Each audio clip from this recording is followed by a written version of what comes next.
কয়েক মাস ধরেই চড়া চালের বাজার।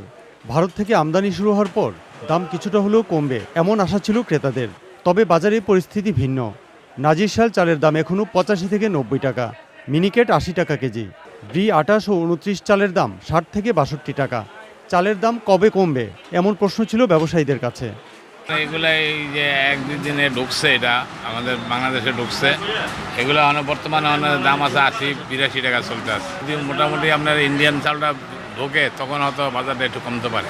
আমরা তো আশাবাদী কমার, কিন্তু কমবে কি না, কারণ বাজার তো এখন মিলারদের হাতে। ওরা বলে কি যে এটা আগের কিনা, এই কথা বলে দাম ছাড়ে না, কিন্তু দেখা যায় যদি দাম বাড়ে তখন কিন্তু এখানে আগের কিনাটাকে কিন্তু বেশি দামে বিক্রি করে।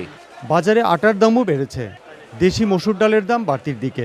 খোলা আটার দাম বাড়ছে এবং প্যাকেট আটার দাম বাড়ছে। দেশি মুসুরির ডালটা বর্তমানে আমাদের 160 টাকা বেচলে আমাদের সীমিত থাকে, আরও বেশি ব্যস্ত হয়, কিন্তু আমরা কাস্টমারকে ধরে রাখার জন্য আমরা 160 টাকায় ব্যস্ত আছি।